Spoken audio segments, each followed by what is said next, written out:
the idea of appealing to this aspect of that involves our children, that involves, I don't know, people aren't so much anymore going from house to house. Now they go to the mall. I wonder if they trick-or-treating online, because nobody's outside anymore. Trick-or-treating on Fortnite.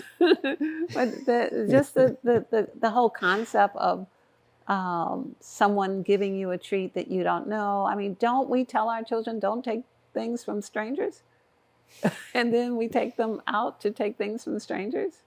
And don't we tell people, don't trick them, tell them the truth? Nah, but on this day, you got to pass. You can be as dark as you want, and it's okay. It's low-key like Invitation for the Purge, I'm just saying.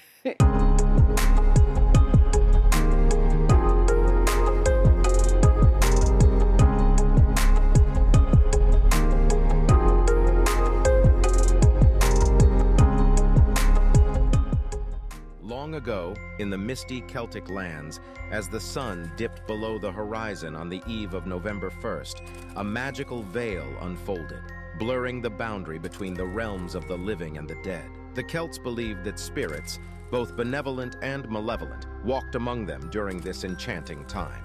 To safeguard against the mischief of spectral visitors and to honor their ancestors, the people lit grand bonfires, wore animal hide costumes, and disguising themselves as spirits to blend with the otherworldly beings. Offerings of food and gifts were laid out to appease these ethereal guests, seeking their favor and protection. With the advent of Christianity, the ancient Samhain merged with All Saints' Day, transforming the night before into All Hallows' Eve, now known as Halloween. Welcome to Call for the Truth. I am LaOta of the Sun, and this is Tarvars of the Sun, and today it is near Halloween, and we'll be talking about Halloween. And what are we doing with the Halloween time? So before we begin, Tarvars, will you bring us into the Call for the Truth so that our audience and all who will listen in the future will be set in the truth before we begin this discussion? Well, certainly, and we encourage you, if you're tuning in, join us in the call for the truth. Shall we call forth the frequency of truth? Shall we call to see the truth in all that we see? Shall we call to hear the truth in all that we hear? Shall we call to speak the truth, calling forth the courage to speak the truth? Shall we call forth the truth to come forward into our experience? And shall we have nothing less than the truth? And we're diving into the truth about Halloween, like what's really taking place. And like many things in our world, there's this normalization around the things that we interface with, holidays and different celebratory events, and even beyond that. And this is something I've been desiring for us to cover for quite some time, because every year I see, primarily in the Americas, a calling on darkness and everything associated with it. A celebration to call forth the darkest things possible and to engage with it, to have our children involved, our families, our neighborhood, our communities, large events at places like Universal Studios, Disney, etc., even the pop-up places, Spirit Halloween, the Spirit, So this is a normalized thing, and I know it has some history as well, but we're looking to go into like what's behind it, because there's the glam of it's just a holiday, we just having fun, we just dressing up, but let's talk about what's really happening here. What are we doing as humans? I'm really glad that you brought this topic forward.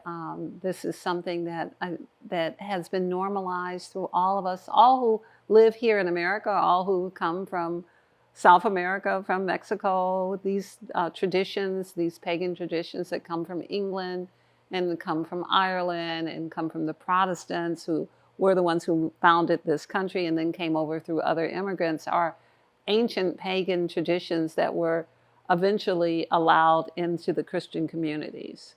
So the earliest historical information I could find was showing that in the pagan time, as a part of the harvest, there was this idea that this same date, October 31st, and this is in Europe, that on that date, that there would be a portal that opened and would let those who had already died come back to be here on earth with those who were living. And that was the one time when that could happen, and that people would come together, they would have bonfires, and then they would start their hearth or set their fire for the winter on October 31st. So fire was something that wasn't like matches available. So they would go to the bonfire, they would take back their fire, set their hearths, and then sacrifice different things for harvest. However, the idea of the dead coming back in was part of the tradition, the pagan tradition. So that's part of what comes down to us as the ghost.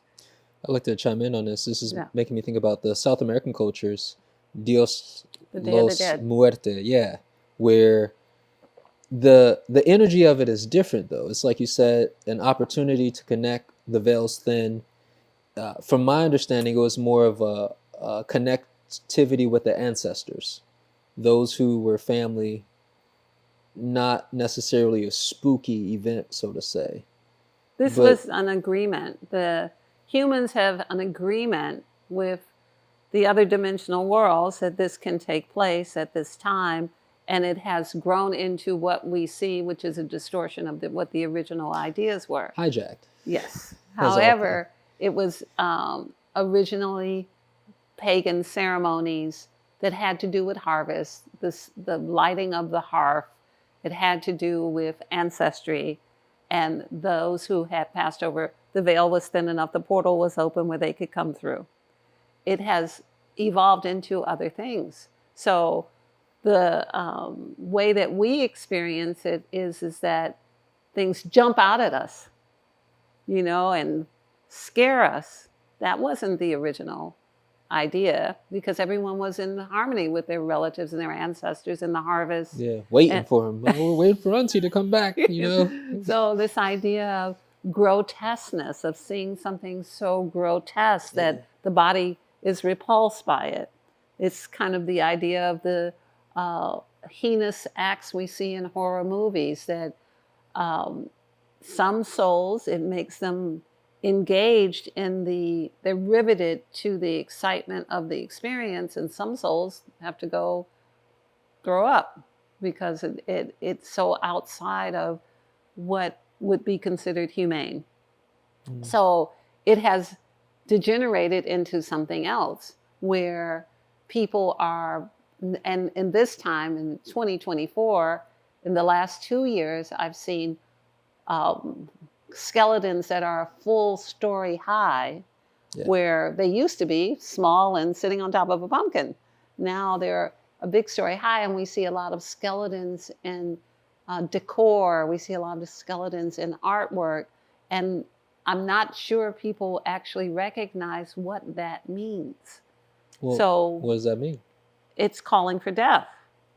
The skeleton represents the dead body. We all know that's what we see in the coffin. It's not me saying that. That's what it says. What it is. Yeah. It's so if you have skeletons, then you're in harmony with that sentiment of death.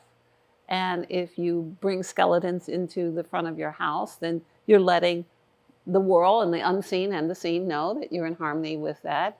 And yes, you can say it's something that, it's just fun and games, but it still represents death.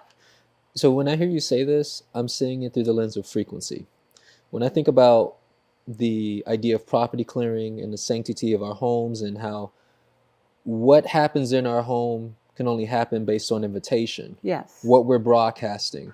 And through the broadcasting of the frequency, that is the invitation for low-level entities based off of the low behavior that's being broadcasted. So I see the same principle, the same law. You were in the Universal Laws and Principles fleece blanket. Yes. It's chilly today. And I see the laws and principles at play in what you're saying with this dynamic of I'm engaging with the idea of death. So this is what I'm broadcasting, and I'm inviting that in. Yes, and the absence of the acknowledgement, it's not that we are in saying that deaf is wrong. We're just saying, do you know what you're doing? Yeah. We're saying, have you examined the ritual? Have you examined the idea of tricking somebody if they don't give you something? What does that mean? Is that a lie? Is that deception? The trick is that, are you going to laugh if somebody breaks their leg because you tricked them into falling off the porch? You know, what does that mean? We are in the energy business. We are energy hygiene specialists. That's what we do. We clear houses. We clear places and spaces and people. And so this is very much within the area that we can speak on. Yes. On that note, it's because it is that area, what comes to mind is mischievous entities like poltergeists and these type of beings that are tricksters by nature, and how we've adopted this type of behavior, so to say. What are your thoughts that's on a that? long, that's... We going a little too deep? It requires a lot of explanation. Okay. You know, there are a variety of reasons that poltergeists exist. True. So there's, you know, I don't want to... Various levels and degrees so I and don't want to intensities. leave it, I don't want to leave it like, we're going to give a lesson on poltergeist today. Yes. Right. However, the idea of there being this is a multidimensional universe, and just as you can sit on the edge of the forest and want the birds to come in and the birds will come in, so you can sit on the edge of a cemetery and call for what's in the ground or what was in the ground, or the consciousness of whatever level of understanding that existed at. So it's real in that sense. If you believe that you can manifest a new house or a new car, then believe you can manifest things from the cemetery or from other places. So that is currently being done all over the world, has always been done. And the Halloween is the agreed time that those who live, especially here in America, have agreed that we will participate in this, and we'll make sure that you know what houses to visit. We'll make sure we put something out so you know when to come. The churches that are having the haunted houses, they are in participation with that same idea. When you take your children and intentionally encourage them to be frightened, or allow them to overeat things that make them acid and rot their teeth, or feel like a trick would be better than the truth. Now, what are we doing here? Yeah. You know, there's nothing wrong with dressing up, and there's nothing wrong with having parties and participating. But what are we doing? Why do people paint their nails black? The reason people painted their nails at all with nail polish was because in the time of the European monarchies, people had so many diseases, their nails turned black. So they painted them other colors so you wouldn't see that they had disease. They wore wigs because their hair had fallen out, because they were diseased. So we're doing all the things they did without understanding why they did it. And so this is really a conversation about, do we know what we're doing? I mean, you're free to do whatever you want, but do you know what you're actually doing? Are you participating in the veil thinning between the worlds and calling in through your actions and the ritual of what you do, of dressing up, going out, that's done year after year after year for hundreds of years? Are you participating in that ritual, and does it end well? You know, are you doing a service to yourself? How is it that it serves you? How does it serve you, your family, your children, your neighborhood? I'm thinking in the context of what we usually do here. Is it life or is it anti-life? It feels silly to even bring it forth, but I think for some, it does require this type of engaging, because, again, it's just so normalized. And I wanted to bring up, there are those who are participating at what would be called a more minuscule or to a lesser degree, and like, oh, I'm just putting my pumpkin out. You know, I just got Skeleton Bob hanging here. It's not like I'm watching horror movies and That's right. going to Halloween. But so, is it every level of participation feeding the idea and support? Like, what are your What thoughts on I that? see is like any other holiday, Thanksgiving, we're thankful that we now have the Indians' land. Like Yeah, it's corrupt. It's like, how could you? I think it's at every level. What would stop you from dressing up and being a princess on July 31st? y- What stops you from making cookies for the neighborhood? What stops you from carving up a squash and putting it on your porch in November? That's a good point. And there are things like Comic-Con and Dragon Con where like you dress up like a character and whatnot, but it doesn't have that energy It's not of tied to the evoking ancient fear. ritual, Yes. and it's not calling anti-life into your life. Be-Bration. We are a universal remedy of support, an ally infused with positive frequencies and biophotonic light particles, intended to return one to the greater whole of one's organic nature.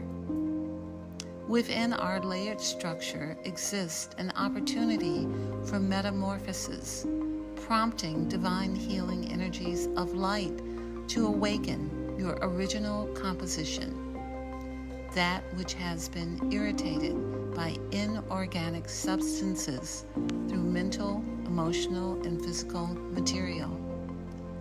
We are navigators, those who operate by way of your conscious thought and directive, exponentially moving to the physical areas of stuck emotion within the body that are in need of restoration. When engaged with us, we identify and mirror the called upon frequencies of lower vibratory notion for it to see itself in transmutation, while awakening that which is dormant to shift into the rectification of optimum balance and functionality.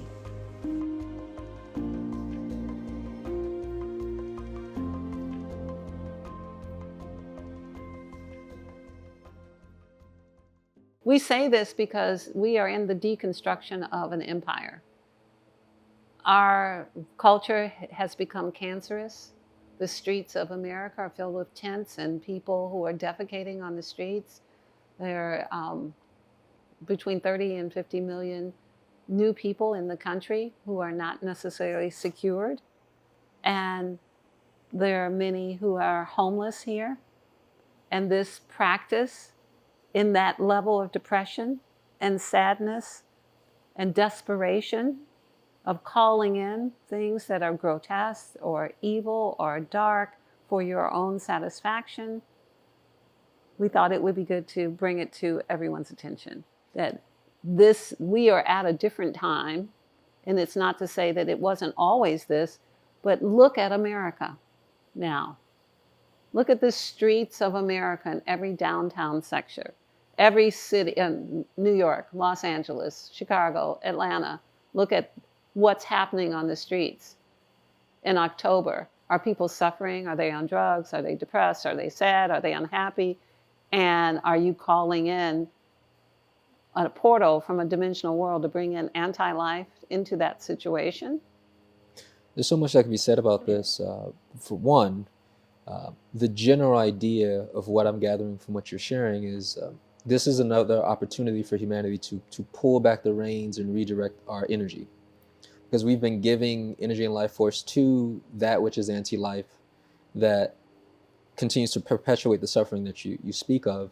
And the second idea was one thing that has been noticeable with us here at Of a Sun is that during this time, not just the month of October, but as everyone knows, Halloween starts coming in 2 months, sometimes even 3 months before. Like in midsummer, there's Halloween things in the shops. And so this idea of the wave of what's out there and the influence on humanity in general in terms of the anti-life, like dialing back, redirecting, because again, we're feeding something that is it's palpable and observable. And this was the next point I wanted to make, that as we get closer and closer to the climax of the day of celebration, we can see the influence of the fear and the suffering heightening, in not necessarily through being scared or watching horror movies, but just because the energy is being called upon on the planet, we see it in our everyday experience, like showing up, like more intensity of fear. Would you speak on that idea? I want to go back to this idea of you can do all of the things you do without the skeletons. You could do it on any day of the year. You could get together in your neighborhood and have, an experience, a party that was fun, and bonfires and pumpkin pie or whatever you wanted to have. The idea of participating in a ritual that has been done over and over and over again, there's energy in that. That is just the truth of it. It is no different than the ritual of going to, if you were to go into an emergency room, there's a ritual. You have to go up to the desk. You have to talk to a person in a white jacket. You have to fill out a form. You have to sit, unless you're bleeding, you have to go back and sit down. Sometimes even when you're bleeding, just wait and hold your wound. But the point I'm making is that you're participating in a ritual that takes you to an end. So the idea is more to just be in acknowledgement of what rituals are you participating in. Yeah. Halloween is just one of many rituals. Yeah. You go into the courtroom, a person wears a black robe, they hit the gavel 3 times. Every time you go into a courtroom, that's gone on 1 billion times. So you are already in the ritual. So I'm saying the idea of Halloween is, if you step into the ritual, you stepped into the ritual, the frequency of that ritual. Yeah. No matter what your intent is, how little or how much. And we are only saying it would be good to know what we're doing. Yeah. Do you know you're doing that? Then you choose it, and that's your choice. Yeah, it's cool. Yeah, right. Free will. Do you know you're doing that? Do you know that you're stepping into an active, ongoing, 1,000-year-old pagan ritual? Or have you decided in your mind it's something else? For us, at Of the Sun, because we are in the energy hygiene business, the lines are very clear. Something is for life or something is anti-life. So if you're calling on what is dead, that's not life. And if you're preserving those who are alive by keeping them wholesome and happy and in joy instead of screaming, that's for life. That's the point. The solution to this is none of this exists if you don't pay for it. You don't buy a 12-foot tall skeleton to be out on the front of your lawn and nobody else does it, there won't be any next year. If you don't buy Halloween candy, there won't be any on the shelves, because that's the ritual of how consumerism works. Yes. You participate in it, you get to have it. So the whole idea of this ritual, where are we going with this? What stops us from having parties anytime we want? Why are we so dedicated to this? What is it that it's the ritual? It is. And we're, as you said, we're tied up in it. Hypnotized. We're actually hypnotized, maybe even intoxicated by it. Yeah, totally. I can see it. We're just Halloween, what does that mean? But we could easily have a new ritual where everyone's happy, nobody's afraid, the people are warm, nobody's putting razors in apples, nobody's giving children something they shouldn't have, strangers are not doing it, trying to trick us. It seems like a better alternative. I want to share a little bit about background experience. So I grew up in several branches of Christianity, so Halloween was kind of like an off limits. Like, it was even problematic for me to watch Pokemon and Bart Simpson. So later down the years, when I separated from it, I began to participate in Halloween and do things. And it was even cringe at that point, but as I became more and more aware, I was seeing like how this made me feel. Like going to these scare houses and things of that nature, or watching horror movies, even playing games that were horror, evoking that type of energy. And I got to a point where I was like, it's already enough things out here to be afraid of. Why am I exposing myself to be scared, like, just so willingly? Like, it's a lot of things to be scared of. I don't have to dedicate this day to be afraid. I'm still working through my own fears. And I just shifted. I lost the appetite for it, but also, shifting in frequency, calling in life, doing things like the way how I was eating, how I was thinking, who I was surrounding myself with in the environments. Once I was exposed to it again, there was such a aversion to it and a demagnetization, and I could see how my body would respond to it. Yeah, you don't really get that till you've stepped off from it. And it's all in, like I said, it's not as if, for those who are marketing and have businesses and they thrive upon these kind of activities, there's nothing to stop them from creating another experience, but the idea of appealing to this aspect of that involves our children, that involves, I don't know, people aren't so much anymore going from house to house. Now they go to the mall. I wonder if they trick-or-treating online, because nobody's outside anymore. Trick-or-treating on Fortnite. But the whole concept of someone giving you a treat that you don't know. I mean, don't we tell our children, don't take things from strangers? And then we take them out to take things from strangers?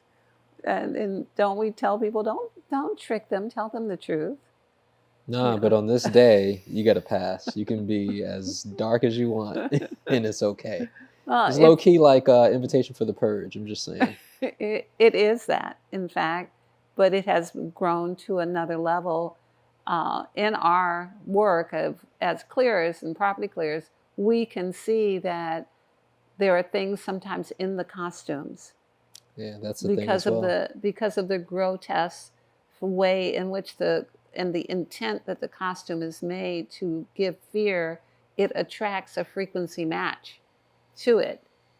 And so it has risen to a new level as time goes on and the ritual continues.